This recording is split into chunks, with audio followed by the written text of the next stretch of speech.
Aujourd'hui, dans cette vidéo, on va étudier cette intelligence artificielle de Google que vous connaissez très bien. Vous pouvez voir déjà, nous sommes sur l'interface de cette intelligence artificielle-là. Et pour avoir accès à ça aussi facile que ça, allez dans la barre de recherche et dans votre navigateur, il faut tout simplement taper ceci, Google Studio AI ou bien encore Google AI Studio, c'est la même chose.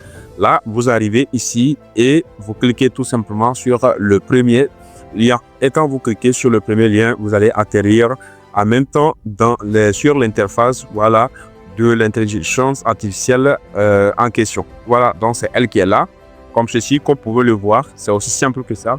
Voilà, donc ici à côté, à ce niveau, vous allez voir que c'est bien écrit. Get API. Voilà, je vais expliquer ça très rapidement à quoi ça sert réellement les API, surtout avec les intelligences artificielles. Donc, il faut reconnaître que quand les développeurs, c'est-à-dire quand ils développent une intelligence artificielle, surtout quand c'est open source où tout le monde peut venir et puis ajouter quelque chose ou bien développer quelque chose selon son goût.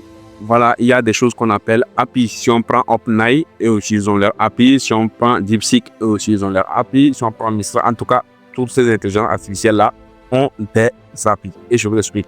Donc, l'API, c'est quoi? C'est juste une clé, voilà, c'est-à-dire une longueur de mots, des mots, mélanger des chiffres, tout ça, qui consiste de faire quoi? De créer une relation entre deux applications. Voilà, par exemple, maintenant, moi, je suis en train de développer une application je sais pas, quelque chose comme ça, mais je veux, peut-être, j'ai besoin du service, c'est-à-dire de cette intelligence artificielle qui est intelligence artificielle de Google. Est-ce que je fais? J'aurai besoin de leur API que je vais intégrer dans mon application et utiliser leur fonctionnalité. Voilà, donc c'est exactement, c'est ça on appelle l'API. Maintenant, pour avoir accès à ça, vous venez ici, vous cliquez dessus comme ça, si vous êtes un développeur bien, vous voulez, vous avez besoin de leur API, vous cliquez dessus comme ça et ça va en même temps vous amener ici et vous allez voir, ils ont un guide de démarrage rapide de l'API ici. Voilà, tester rapidement l'API de Gemini ici. Voilà, maintenant, ce que nous, on a besoin, c'est quoi? C'est notre API. J'avais créé ici, je vais supprimer ça tout simplement. Voilà, et puis, je ne vais pas supprimer, laisser, et puis créer une nouvelle clé. Donc, pour créer, vous cliquez dessus comme ça. Et quand vous cliquez dessus, ça dit que normalement, ça va créer, ou bien comme j'ai déjà créé, peut-être que voilà, c'est ça ici. Sélectionnez l'un de vos projets. Par exemple, je veux utiliser Gemini, API de Gemini, donc je sélectionne et je vais faire créer. Donc, quand je fais créer, je patiente tout simplement et vous allez voir que ça va se charger et vous allez voir l'appli là. Pour moi, je ne vais pas l'utiliser juste pour vous montrer et ça ne sert à rien de l'utiliser. Voilà, allez créer pour vous tout simplement. Vous pouvez voir ça. C'est ça qui est là. Voilà. Donc, et c'est aussi simple que ça. Vous voyez, voilà. Et vous pouvez l'utiliser maintenant pour faire ce dont vous aviez besoin. Voilà. Donc, j'ai expliqué à peu près ce qui c'est parce que cette vidéo n'est pas uniquement pour cette partie-là. Voilà. Après ça, vous avez, c'est-à-dire l'endroit où vous pouvez interroger cette intelligence de Google qui peut vous répondre aussi facilement. Donc, vous arrivez ici. Comme ça, quand vous cliquez sur Create Prompt, vous allez atterrir ici et c'est presque la même chose comme ChatGPT et puis cette intelligence artificielle-là comme DeepSeek. Et bah, j'en passe.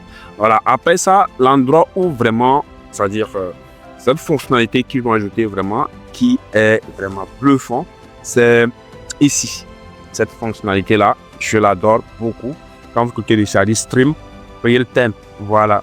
Quand vous arrivez dessus, vous allez voir en même temps que nous avions trois fonctionnalités ici. La première fonctionnalité consiste à discuter directement avec Gemini, bien sûr. Et la deuxième consiste à faire quoi? Allumer son webcam et puis discuter directement avec Gemini aussi également. Et la troisième qui est vraiment une dinguerie, c'est quoi?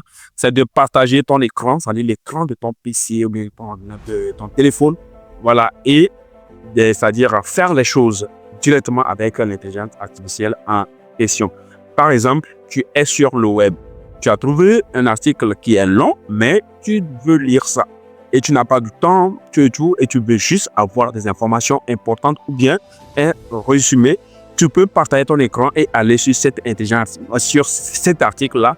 Et cette intelligence artificielle, elle va t'aider à lire rapidement, c'est-à-dire à te faire un résumé ou encore te donner les points essentiels, voilà, sans que tu ne perdes du temps. Et je peux donner aussi un exemple. Imaginons que tu as fait un flyer pour ton entreprise ou bien pour un client, mais tu as besoin de l'avis de quelqu'un, mais il n'y a personne à côté qui puisse te donner son avis. Là, tu peux te rendre directement dans cette intelligence artificielle et partager ton écran et la demander tout simplement de regarder et puis d'amender ton travail. Et elle est capable de faire. Et pour faire cela, c'est facile. Vous cliquez dessus tout simplement comme ça. Voilà. C'est lancé. Et vous sélectionnez ici tout l'écran. Et maintenant, vous sélectionnez ça comme ça et vous faites partager. Et vous pouvez faire ce que vous souhaitez. Et le tour est tout simplement joué. Ce n'est même pas du tout compliqué. Voilà. Et c'est la même chose aussi ici. Vous cliquez dessus. Vous voyez, c'est pourquoi je dis c'est très simple cette fonctionnalité-là. Vous cliquez dessus. Allez-y, allez dans votre navigateur, tapez tout simplement et explorer cette intelligence artificielle-là. Je trouve vraiment qu'elle est merveilleuse. Allez la explorer, ça va beaucoup vous aider, surtout dans le gain du temps. Vous allez gagner beaucoup de temps et avancer très rapidement. Voilà. Après ça, vous pouvez également faire quoi? Ici, c'est le library. Voilà. Et tout ce dont vous faites, ça s'affiche ici. Et après, vous avez aussi également au niveau d'ici. Bon, ça ne nous intéresse pas trop. Après, la documentation sur les applis, si vous voulez des informations et tout, vous pouvez aller là-bas aussi également pour avoir beaucoup plus d'informations là-dessus. Après, cette partie aussi qui est très intéressante, c'est quoi? C'est une partie qui appartient uniquement aux développeurs, surtout quand tu es développeur et que tu veux développer un truc ou bien avoir quelques communications, tout ça, tu peux venir ici. Vous voyez déjà, il y a des développeurs qui sont là, qui discutent. Voilà, et dit que j'ai feedback, tout ça. Bah, vous voyez, vous pouvez essayer d'explorer les suivre là-bas.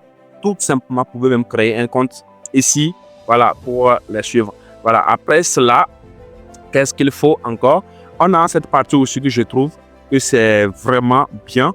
C'est-à-dire que quand il y a des mises à jour, des modifications, voilà, c'est ici, ça s'affiche. Vous allez voir que déjà, si on regarde ici en février, qu'est-ce qui s'est passé sur cette plateforme-là? On a ils ont fait quoi? Ils ont lancé Gemini 2.0 Flash, voilà, Our Production Ready Model. Après, ils ont lancé également aussi, vous voyez, c'est si vous voulez les suivre à l'heure, c'est-à-dire être dans le temps avec eux, il faut consulter tout simplement cette partie-là pour avoir accès à tout ce qui se passe ici, voilà, en temps réel. Voilà, je trouve que c'est très bien. Cette intelligence artificielle, ce qui m'intéresse avec eux, c'est que comme c'est gratuit, bien sûr, s'ils ont une version payante, je pense que leur version gratuite est encore beaucoup plus, voilà, c'est-à-dire largement suffisant pour beaucoup de choses. Voilà, pour ceux qui n'ont pas vraiment de choses à faire. Je pense que eux, ils sont très bien dans ce domaine-là. Ils font comme ChatGPT. Voilà. Et ce qui est intéressant, cette partie, si on veut regarder cela ensemble, vous voyez, cette partie ici, où c'est en plus, ici, là, vous pouvez facilement faire quoi? Ajouter des fichiers. Quand je clique dessus comme ça, vous allez voir tout simplement, ça me dit que je peux ajouter des fichiers. Si j'ai des fichiers dans mon Drive, je peux ajouter. Si j'ai des fichiers sur mon ordinateur, je peux cliquer ici, ajouter. Et en même temps aussi, c'est-à-dire je peux enregistrer un audio et envoyer. Là, je peux allumer ma caméra, filmer un truc et travailler directement avec eux. C'est-à-dire, imaginons que je veux un truc. Je n'ai pas trop d'informations dessus, mais je peux filmer le truc et envoyer. Donc, je viens ici, j'allume ma caméra, je filme le truc et j'envoie et je discute avec cette intelligence artificielle. Voilà. Donc, c'est aussi facile que ça. Je pense que ça vaut vraiment la peine d'aller faire des recherches là-dessus, c'est-à-dire l'utiliser et me faire un retour. C'était juste une vidéo vite fait. Voilà, pour vous donner un aperçu là-dessus. Et je pense qu'il y aura d'autres vidéos qui vont arriver où je vais montrer comment on peut faire de l'argent avec cette intelligence artificielle. Abonnez-vous pour ne pas rater ceci.